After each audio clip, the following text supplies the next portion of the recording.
आज देश की राजधानी दिल्ली में जबरदस्त एक्शन रहा। एक तरफ इंडिया गठबंधन की बैठक, 25 दलों के बड़े बड़े नेता शामिल, और दूसरी तरफ ममता दीदी के 20 सांसद। 58 विधायकों के बाद 20 सांसद आज टूटकर अलग हो गए। अब से थोड़ी देर पहले इसका औपचारिक ऐलान भी हो गया है। पहले ममता बनर्जी चुनाव हारी, उसके बाद 80 विधायकों में से 60 विधायक चले गए और अब 28 सांसदों में से 20 सांसद टूटकर अलग गुट बना रहे हैं और एनडीए को समर्थन दे रहे हैं, जिसकी घोषणा अब से थोड़ी देर पहले हो गई है।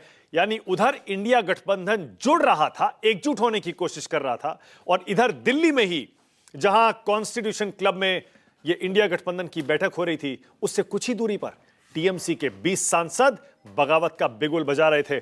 अगर ये 20 सांसद टीएमसी छोड़कर अलग गुट बनाते हैं, एनडीए में जाते हैं, क्या बीजेपी में भी जाएंगे? यह भी एक सवाल है। अगर बीजेपी में गए तो बीजेपी के सांसदों की संख्या हो जाएगी 260, बहुमत से सिर्फ 12 कम।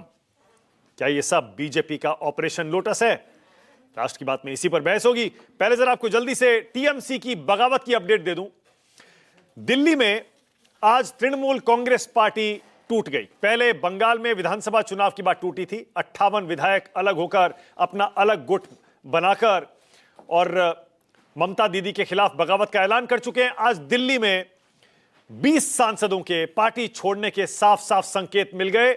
जब यह तस्वीर आई, टीएमसी के सांसद पहले अपने ही एक सांसद के घर पर मीटिंग कर रहे थे, सीक्रेट मीटिंग, जिसकी किसी को खबर नहीं मिली। बस ये पिक्चर कहीं से लीक कर दी गई। शुभेंदु अधिकारी भी इस मीटिंग में मौजूद थे, बताया जाता है। और उसके बाद बीजेपी के बंगाल चुनाव के प्रभारी रहे भूपेंद्र यादव, जो कि केंद्रीय मंत्री हैं, उनके घर पर पहुंच गए टीएमसी के ये बागी सांसद। इन सांसदों की संख्या 20 बताई जा रही है। 28 सांसद हैं तृणमूल कांग्रेस के लोकसभा में, उसमें से अगर 20 चले जाते हैं, जाहिर है दल बदल कानून भी लागू नहीं होगा।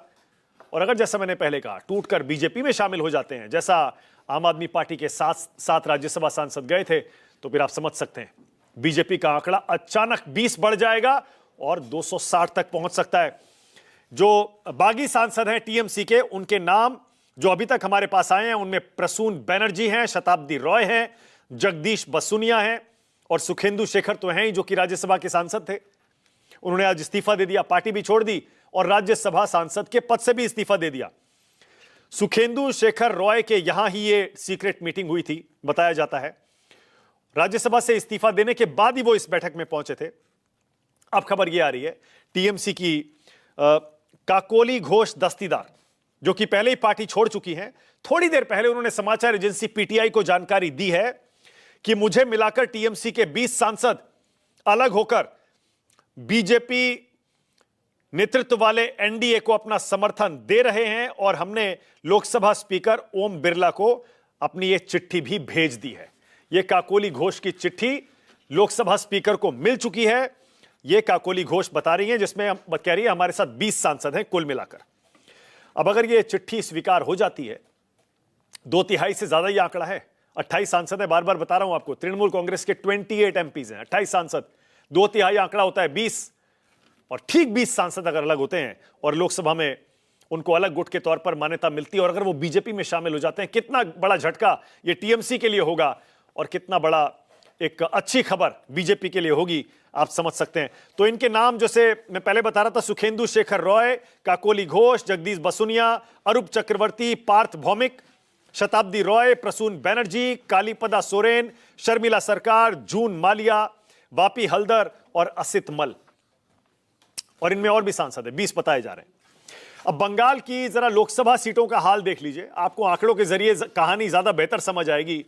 बीजेपी के पास 12 सांसद हैं, टीएमसी के 28 हैं, कांग्रेस का 1 है, 1 सीट खाली है बशीरहाट की।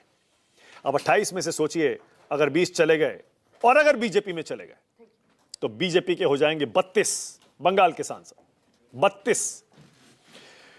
अब टीएमसी के कितने बचेंगे, जरा यह आंकड़ा भी देख लीजिए।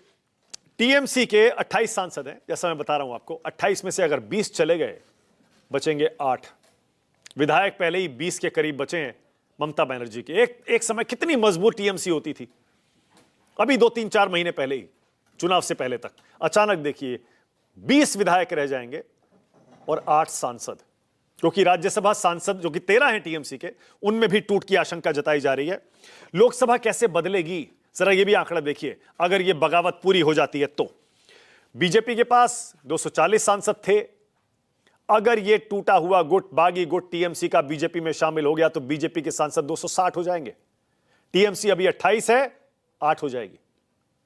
बहुमत से कितनी दूर बीजेपी? 2024 के लोकसभा चुनाव के बाद से बीजेपी के कई नेताओं को यह टीस बार बार सताती है, खासतौर से प्रधानमंत्री मोदी को, कि वो बहुमत से दूर रह गए। 14 और 19 में अकेले अपने दम पर बहुमत लाए, लेकिन 24 में दूर रह गए।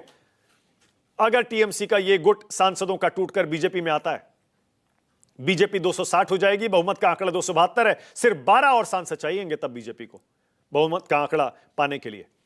इसीलिए विपक्ष आरोप लगा रहा है कि और कुछ नहीं है, सिर्फ बीजेपी का ऑपरेशन लोटस है।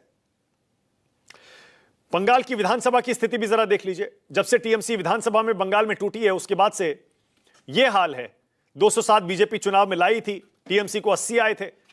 अब उसमें से 60 बागी हो गए हैं, टीएमसी के पास बचे हैं सिर्फ 20। यह विधानसभा की स्थिति है। ऐसे में जब टीएमसी दिल्ली में टूट रही थी, ठीक उसी समय दिल्ली में कॉन्स्टिट्यूशन क्लब में इंडिया गठबंधन के 25 दल मीटिंग कर रहे थे और 2 घंटे तक इस गठबंधन में आज चर्चा हुई है, मंथन हुआ है। इस मीटिंग में उद्धव ठाकरे और हेमंत सोरेन वर्चुअली जुड़े थे, ऑनलाइन जुड़े थे। बाकी सारे जो नेता आए थे वो ये रहे आपकी स्क्रीन पर। अखिलेश यादव हैं, तेजस्वी यादव हैं, ममता बनर्जी भी थी, कपिल सिब्बल, सोनिया गांधी, राहुल गांधी, मल्लिकार्जुन खड़गे, सुप्रिया सुले, उमर अब्दुल्ला, महबूबा मुफ्ती। 25 दल के 25 नेता इस मीटिंग में शामिल। और इस मीटिंग में 5 मुद्दों पर सहमति बनी। कौन कौन से 5 ऐलान मल्लिकार्जुन खड़गे ने इस मीटिंग के बाद किए, वो भी आपको बता देता हूं। पहला, एसआईआर और चुनाव में निष्पक्षता के मुद्दे पर सीधे चीफ जस्टिस ऑफ इंडिया को चिट्ठी लिखेगा इंडिया गठबंधन। दूसरा, नीट पेपर लीक और सीबीएसई ओएसएम मामले पर शिक्षा मंत्री का इस्तीफा मांगते रहेंगे। तीसरा, महंगाई, बेरोजगारी, इकोनॉमी पर सरकार को ऑल पार्टी मीटिंग बुलानी चाहिए। चौथा, 8 अगस्त को हैदराबाद में अगली मीटिंग होगी इंडिया गठबंधन की, और अब हर 2 महीने में इंडिया गठबंधन की बैठक बुलाई जाएगी, हर 2 महीने में। और 5वां, जब मॉनसून सत्र शुरू होगा संसद का, तब हर रोज सुबह विपक्ष की एक मीटिंग की जाएगी ताकि समन्वय बने, मिलकर सरकार को संसद में भी घेरे। इंडिया गठबंधन मजबूत हो रहा है, उसी समय टीएमसी टूट रही है। क्या संकेत, किसके लिए खुशखबरी, किसके लिए बुरी खबर?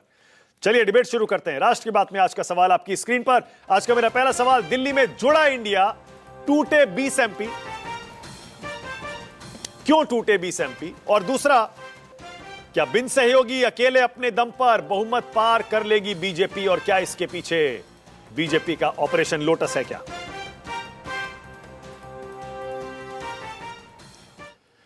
आज राष्ट्र की बात में मेरे साथ बीजेपी से सैयद जफर इस्लाम, जरा उनको स्क्रीन पर लाइए।